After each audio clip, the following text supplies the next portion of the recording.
कक्षा 11 भूगोल के प्रिय छात्रों, मैं डॉक्टर अब्दुल हमीद, प्रवक्ता Kamlapati Tripathi boys inter college, आपके भूगोल की पुस्तक का दूसरा अध्याय आगे बढ़ाने के लिए इस वर्चुअल कक्षा के माध्यम से आपसे फिर जुड़ रहा हूं। बच्चों, पिछले लेक्चर में अब तक आपने पृथ्वी की उत्पत्ति के आरंभिक सिद्धांत, जिसमें एक तारक और दो तारक सिद्धांत शामिल थे, परिकल्पनाएं शामिल थी, उसके बारे में आपने पढ़ लिया है। साथ ही साथ आधुनिक सिद्धांत, जिसमें बिग बैंग और स्थिर अवस्था परिकल्पना के साथ साथ ग्रहों की, सौरमंडल की उत्पत्ति, तारों की उत्पत्ति, साथ ही साथ सौरमंडल में ग्रहों का आकार और उनकी स्थिति, इन तमाम बिंदुओं पर अच्छी तरीके से शिक्षण प्राप्त कर लिया है। आज हम इस अध्याय के कुछ आगे के बिंदुओं को लेकर के आगे बढ़ते हैं। तो बच्चों, इस संदर्भ में हमारा पहला जो बिंदु है वो है चंद्रमा का निर्माण। आपने सारे आकाशीय पिंडों का निर्माण देख लिया, निहारिका से लेकर ब्रह्मांड तक, और उसमें सम्मिलित समस्त आकाशीय पिंडों के निर्माण की प्रक्रिया जिन परिकल्पनाओं के माध्यम से पुष्ट की गई है, आप उसे जान चुके हैं। आइए देखते हैं चंद्रमा का निर्माण कैसा हुआ। आप जानते हैं चंद्रमा हमारी पृथ्वी का एकमात्र उपग्रह है, और जैसे अन्य परिकल्पनाओं के बारे में विभिन्न विद्वानों ने अपनी अपने सिद्धांत सामने रखे, उसी तरीके से चंद्रमा की उत्पत्ति के संदर्भ में भी अलग अलग मत है। आपकी पुस्तक में जिन दो मतों के बारे में बताया गया है, हम उसकी बात करते हैं। सबसे पहले सन 1838 में सर जॉर्ज डार्विन ने चंद्रमा की उत्पत्ति के संदर्भ में अपना एक परिकल्पना प्रस्तुत की। उनके अनुसार प्रारंभ में चंद्रमा और पृथ्वी ब्रह्मांड में तेजी से घूमते हुए पिंड थे, और ये पिंड डंबल की भांति थे। डंबल का चित्र मैं आपको बता देता हूं। डंबल कुछ इस तरह का होता है, जो है जिम में जिससे लोग कसरत करते हैं। कुछ ऐसी डंबल की आकृति थी ब्रह्मांड में, अंतरिक्ष में, जिसमें कुछ दिनों के बाद अलगाव हो गया, यानी टूट के निकल गए। ये टूट करके दो हिस्से हो गए। एक हिस्सा पृथ्वी था और दूसरा चंद्रमा। टूटने के बाद ये तेजी से घूमते रहे, इसलिए गोल हो गए, और इस प्रकार अंत में टूटने से चंद्रमा का निर्माण उसी पदार्थ से हुआ जो पृथ्वी से टूट करके अलग हुआ था। टूटे वाले स्थान पर एक गर्त बन गया था। पृथ्वी पर जो स्थान टूटा था वहां एक बहुत गहरा गर्त बन गया था, जो वर्तमान में प्रशांत महासागर के रूप में जाना जाता है। ऐसा सर जॉर्ज डार्विन महोदय ने अपने सिद्धांत में रखा। आगे चलकर आधुनिक सिद्धांत सामने आया, जो इस सिद्धांत को नहीं मानता और द बिग स्प्लैट सिद्धांत को मानता है। द बिग स्प्लैट सिद्धांत का अर्थ है टकराव, यानी पृथ्वी बनने के कुछ समय बाद मंगल से भी कई गुना बड़ा, लगभग 1 से 3 गुना बड़ा अनुमान लगाया जाता है, इतना बड़ा एक पिंड आकर के पृथ्वी से टकरा गया, जिससे पृथ्वी का एक हिस्सा टूटकर अंतरिक्ष में बिखर गया और वो पृथ्वी की परिक्रमा करने लगा। यही चंद्रमा था। द बिग स्प्लैट की यह घटना 4.44 अरब वर्ष पहले की मानी जाती है। तो इस प्रकार चंद्रमा के निर्माण के संदर्भ में दो थ्योरियां हैं। और अब हम बात करते हैं पृथ्वी के आरंभिक स्वरूप। हम जिस तरह की अवस्था में आज पृथ्वी को देखते हैं, प्रारंभ में पृथ्वी वैसी बिल्कुल नहीं थी। पृथ्वी आरंभिक अवस्था में चट्टानी थी, गर्म थी, बिल्कुल वीरान थी, गैसीय आवरण भी था, वायुमंडल विरल और हाइड्रोजन, हीलियम की उपस्थिति बड़े पैमाने पर थी। वर्तमान वायुमंडल में जो है हमारा, उससे सर्वथा भिन्न प्रकार के, जो कि मानव बसाव के प्रतिकूल थे, ऐसा वातावरण पृथ्वी पर पाया जाता था। आगे चलकर हम ये कल्पना करते हैं कुछ ऐसी घटनाएं, कुछ ऐसी प्रक्रियाएं हुई होंगी जिससे पृथ्वी धीरे धीरे वर्तमान स्वरूप में आई।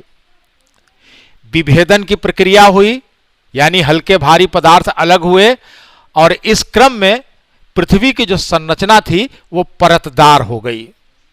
परतदार समझते हैं, पृथ्वी कई परतों में है।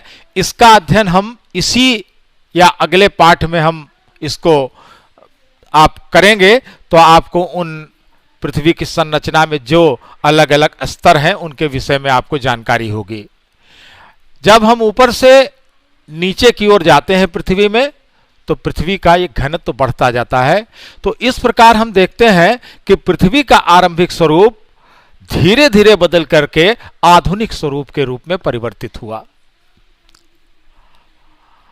तो पृथ्वी के आरंभिक स्वरूप के बाद हम देखेंगे कि जब पृथ्वी का आरंभिक स्वरूप वर्तमान स्वरूप में आने की प्रक्रिया में था, तो किस प्रकार से हमारे स्थल मंडल का निर्माण हुआ। आप जानते हैं पृथ्वी पर स्थल मंडल, वायुमंडल और जल मंडल तीनों है, और यही कारण है कि पृथ्वी अपने आप में एक अनोखा ग्रह है और यह मानव बसाव के योग्य है। यानी एकमात्र यह ग्रह है जिस पर मनुष्य रह सकता है अपने इसी स्वरूप के कारण। तो हम बात करेंगे कि स्थल मंडल का विकास पृथ्वी पर किन परिस्थितियों में और कैसे हुआ। तो आप अच्छी तरह जानते हैं, जिस तरह अन्य ग्रह थे उसी की भांति पृथ्वी की रचना ग्रहाणुओं के एकत्रीकरण से हुई थी। तापमान की अधिकता से हल्के और भारी पदार्थ घनत्व की भिन्नता से, यानी घनत्व भिन्न भिन्न था, उससे अलग अलग होना प्रारंभ हुए। इस अलगाव से जो भारी पदार्थ थे जैसे लोहा, वो केंद्र में चले गए पृथ्वी के, और ऊपर का जो आवरण था वो हल्के पदार्थ जो ऊपरी सतह पर रह गए से उनसे ऊपरी सतह का निर्माण हुआ। ये जो हल्के भारी पदार्थ के अलग होने की विभेदन की प्रक्रिया थी, इस कारण पदार्थ परतों में जम गए और भूपर्पटी, मेंटल तथा बाह्य और आंतरिक क्रोडों का निर्माण हुआ, जिसके विषय में मैंने पहले ही कहा है कि आप अगले लेसन में इसको विस्तार से पढ़ेंगे। तो इस प्रकार हम देखते हैं कि विभेदन की प्रक्रिया के स्वरूप हल्के भारी पदार्थों के अलगाव से स्थल मंडल की रचना हुई। अब हम देखेंगे कि पृथ्वी पर वायुमंडल का विकास कैसे हुआ। यह सबसे महत्वपूर्ण है। यह मानव बसाव जो हमने अभी अभी बताया, उसमें इस वायुमंडल का भी बहुत बड़ा योगदान है। आप जानते हैं वायुमंडल गैसों का मिश्रण है, और आप जानते हैं हमारा जो वर्तमान वायुमंडल है उसमें सर्वाधिक मात्रा में नाइट्रोजन और ऑक्सीजन गैस की मात्रा है। इसके बाद कई गैसें बहुत कम परिमाण में वायुमंडल में मौजूद हैं। वायुमंडल का विकास ऐसा बताया जाता है, परिकल्पना की जाती है कि 3 अवस्थाओं से हुआ। पहली अवस्था आदिकालीन अवस्था थी, जिसमें वायुमंडलीय जो गैस से पहले से थी यहां पे, उन वायुमंडलीय गैसों का ह्रास हुआ, यानी धीरे धीरे वो वायुमंडलीय गैस समाप्त हुई। पृथ्वी के आंतरिक भाग में जलवाष्प था, वो बाहर आया और वायुमंडल के विकास की प्रक्रिया प्रारंभ हुई। आगे चलकर जो तीसरी अवस्था में वायुमंडल की संरचना को जैवमंडल की प्रकाश संश्लेषण प्रक्रिया ने संशोधित किया, और जब वायुमंडल की संरचना को जैवमंडल की प्रकाश संश्लेषण प्रक्रिया ने संशोधित किया, तो वर्तमान वायुमंडल की तरफ धीरे धीरे विकास प्रारंभ हुआ, और अंततः हमारा आज का जो वायुमंडल है उसकी वो अस्तित्व में आया। ठीक है, अब हम बात करते हैं जलमंडल के विकास की। पृथ्वी पर जलमंडल का विकास कैसे हुआ। जब पृथ्वी के ठंडा होने के कारण वायुमंडल में उपस्थित जलवाष्प समझ रहे हैं, जलवाष्प का संघनन प्रारंभ हुआ, तो वायुमंडलीय कार्बन डाइऑक्साइड वर्षा के पानी में मिलने लगी। जो हमारे वायुमंडल में कार्बन डाइऑक्साइड मात्रा मौजूद थी वो वर्षा के पानी में मिलने लगी। वर्षा क्यों हुई? मैंने पहले ही बताया कि जब पृथ्वी ठंडा होने लगी तो वायुमंडल में उपस्थित जलवाष्प का संघनन आरंभ हुआ, इससे वर्षा होने लगी। और जब वर्षा होने लगी तो वायुमंडलीय कार्बन डाइऑक्साइड उस वर्षा के पानी में मिलने लगी। इससे तापमान में भारी गिरावट हुई और कई सालों तक भारी वर्षा पृथ्वी पर हुई। इतनी वर्षा हुई कि जो गर्त थे, जो गड्ढे थे विशालकाय, उसमें पानी भर गया और कालांतर में वही गर्त जो है वो सागर, महासागर और झीलों के रूप में अस्तित्व में आए। तो इस प्रकार से जलमंडल का विकास हुआ और अनुमान लगाया जाता है कि पृथ्वी की उत्पत्ति के 50 करोड़ वर्ष बाद जलमंडल का आरंभ का निर्माण हुआ था या ये अस्तित्व में आया था। ठीक है, अब हम बात करेंगे अंतिम बिंदु की। जब पृथ्वी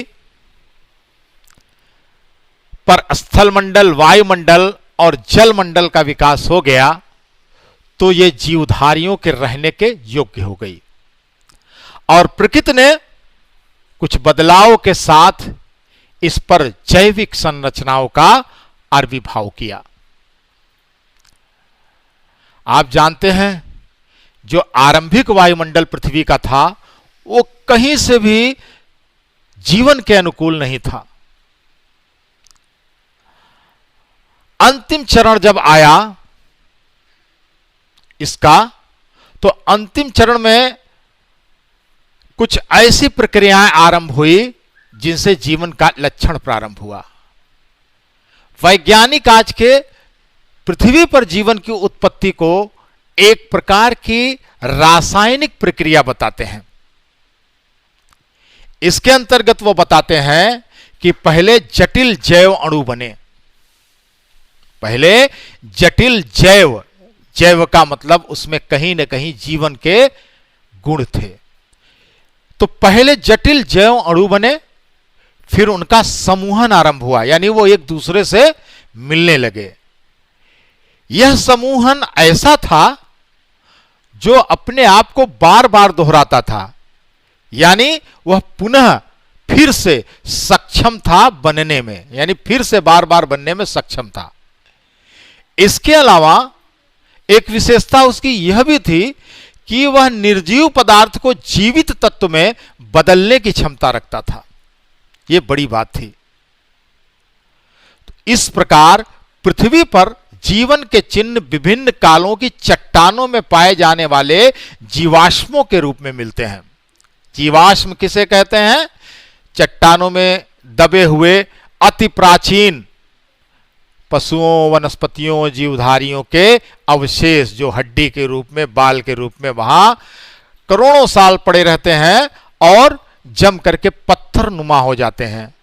पुरातत्वविद इनको निकालते हैं और कार्बन डेटिंग प्रणाली से जांच करके यह पता लगाते हैं कि यह कितना पुराना होगा।